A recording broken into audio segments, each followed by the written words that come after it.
Drewmas Media, taking you to another level.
Tinokukwazisai muri yeZimbabwe ndinovimba zora nhasi tiri kukwanai muine utano hunofadza ndosaka mandiona kana nhasi ndakabata mangu iyi nhau yeutano yatiri kutaura nezvayo sezvamunoziva Drewmas Media ndedzidziso ndakamboti hangu rimwe zuva ndapedza chirongwa hanzi tadzidza chiipapa aiwa zvokudzidza zvakawanda nhasi uno tatoya nechimwe chidzidzo senguva dzese muri yeZimbabwe tinokudzidzisai tichikukurudzirai kusubscribe kuDrewmas Media. Drewmas Media taking you to another level. Vazhinji tinoziva mango dzedu idzi miti yakazara ndofunga munotondera paya tiri kwamutoko tichikupaika zvemujaya uya aita basa rekurima mango. Nhasi uno zvakare tiri kutaura nenhau yemango.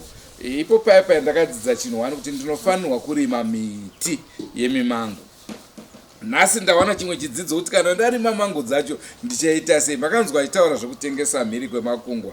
Apart from doing that, muno muZimbabwe taitirana chii ndo nhau iripo zuva ranhasi. Ndofunga muri kuona vana mama vari pamberi pangu vari mushishi rekucheka mango kuti dzidyike. Asi toda kuti vatiudze kuti ko ivo mango dzavo vari kumbodzichekerei vakuita kunge mapotatoes kunge vari kucheka mapotatoes zvinomboitirwe izvozvi. Regai tivape nguva yacho vatitsanangurire kuti ko mango dzapinda bhizi kudai so why.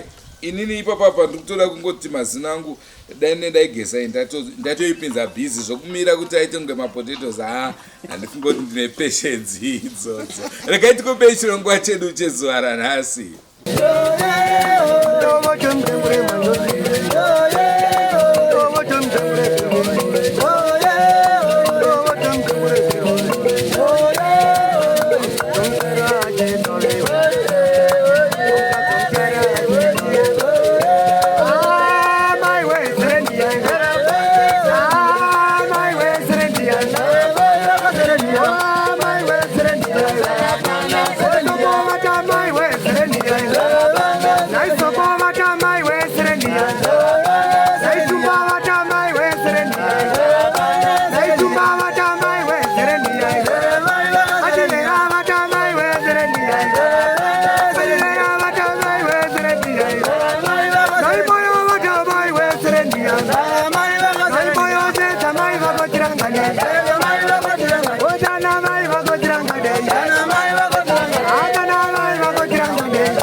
pano.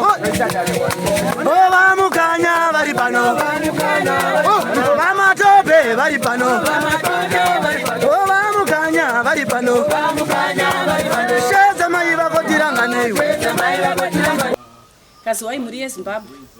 Inino ndinonzi Clara Chitono. Ndinoshanda ndiri pa human people to people. Asi ndiri pa MCC. Ndopa ndinoshanda ndiri. MCC ndo chi ichocho? Mugwe community center. Oh, okay. Ndizvo zvinoreva. Saka ndinoshanda ndiri pano ndichidhiraya mango idzi yandakabata iyoyi tinoitema mumunda inenge yakati ibvei zvayo zvishoma kwete kuibvisa ndoimenya kudai izvi ndaimenya kudai yachena kudai ndobva ndatanga kuisilaisa masilaisi kudai sezvandiri kuita izvi ndapedza kudai ndotora tray iyi riri apo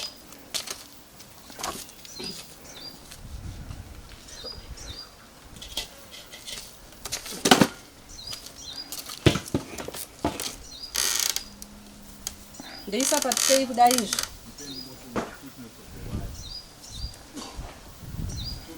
kusvika razara ndozoenda naro kupi kudry. Ocheza mai vakotiranga nei. Ndoda kuonga goridhe. Ndoda kuwana goridhe. Sheza ndou vari pano. Vakasoko vari pano. Aranga dzedu dziri pano. Ndoda kuenda umota. Ndoda kutenga mota. Ndoda kutenga mota. Ndoda kutenga mota. Ndoda kutenga mota.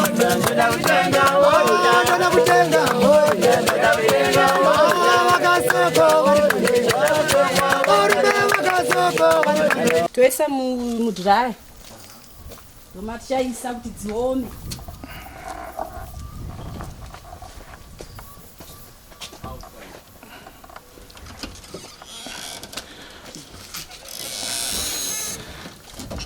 Toisa sezvizvi kudai tobva tavhara. Mirai timboonawo mukati macho medry. Vhurai sikadarai kudii. Mune dzimwe dzakatobvisa nhasi dzanga dzakaoma saka idzi ndo dzasara dzakaita kaunyoro tangoti dziome dzinonyatsooma dzakaoma todziisa uko kustoreroom kwedu patinodziisa dzakawanda toenda nadzo kupi kuvarungu kuHQ ndokwatinotengesera. Saka tingati basa redry kuomesa nai kana dzaoma dzinozogara nguva yakadii dzisati dzadyiwa? Dzinogara gore rese kusvika tasvika futi season yemanga. Tinenge inini ndinoitwa Rudo Chirisa. Ndinoshandira ndiri kuhumana people to people. Ndiri kudepartment reMCC inoitwa yeMUGU community center. Ndinoshanda tiri padry pamwe chete naClara. Saka sekutsanangura kwaita Clara kana mango dzedu dzaoma todziendesa kuvarungu ndokwatinotengesera mango dzedu. Dryer redu rinoshanda neradiator iri pasi apa asi tinoshandisa steam. Steam yetu tinoshandisa dhamu riri paseri apo ratinobatidza moto ndo rinokwanisa kuomesa mango dzinooma nesteam. Asi tingati business ramuri kuita rinoraramisawo zvakadii? Rinoraramisa nekuti mango dzedu idzi ndedzekudhiraya. Munongoziva kuti mango dzekudhiraya dzinodhura ende dzinochengeteka kudarika fresh. Saka apa dzinodyiwa kusvika season futi tichibata futi season yemango. Ko hamumbofunge here kudzitadze matini? Hatisati tambozvitraya asi tikakwanisa kuwana ruzivo tinokwanisa kuzviita. Bye.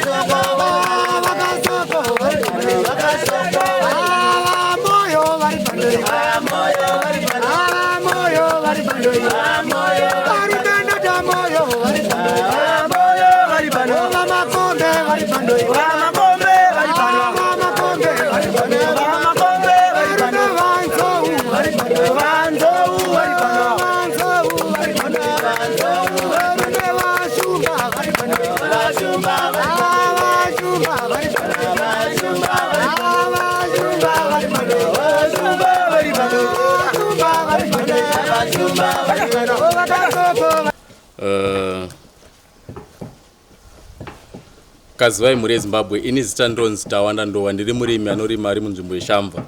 Asi pandiri murimi ndinokurudzirawo zvekare varimi vamwe wangu kuti ngatiregei kunyanyorelaya nekudyara maannual crops, asi ngative nepati imwe yatinoita agroforest yatinokurudzirana zvekare kunge tichidyara michero yakaita semiti yemango, uku kwatinokwanisa kuzowanawo zvekare mari mushure mekunge tatengesa mango dzedu semichero. Asi pakutengeswa kwemango ndinokurudzira zvekare kuti dai tikakwanisa kuwana facility iri yekukwanisa kunge tichidraya mango, nekuti tikataura nenyaya dzevalue addition, kutengesa mango dziri fresh kunodarikwa nekutengesa mango dzonge dzakaita sei dzakaoma. If we look at the price of selling 1 kg of mango, it's something like $1 to $50 per kg. Asi kana tikatarisa nezvekutengeswa kwemango dzakaomeswa tikutaura nezve $12 to $15 per kg. Saka ndonyaya yevalue addition yatinotaura nezvayo. Ndatenda.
Muri Zimbabwe chirongwa machinzwa.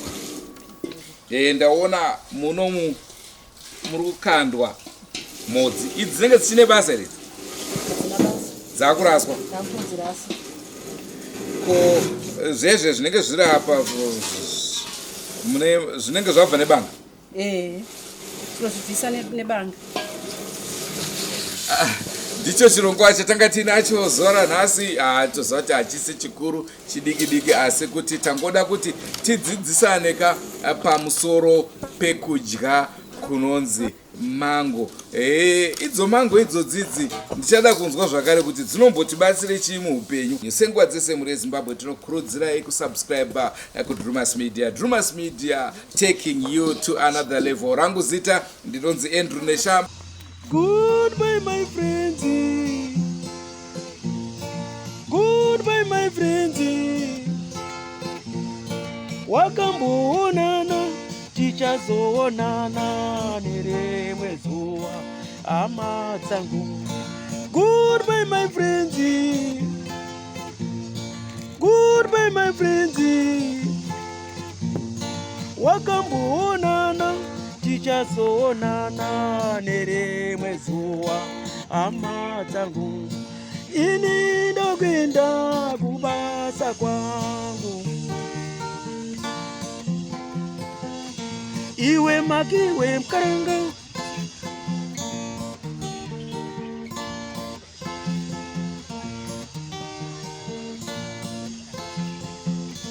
Iwe makiwe mkaranga.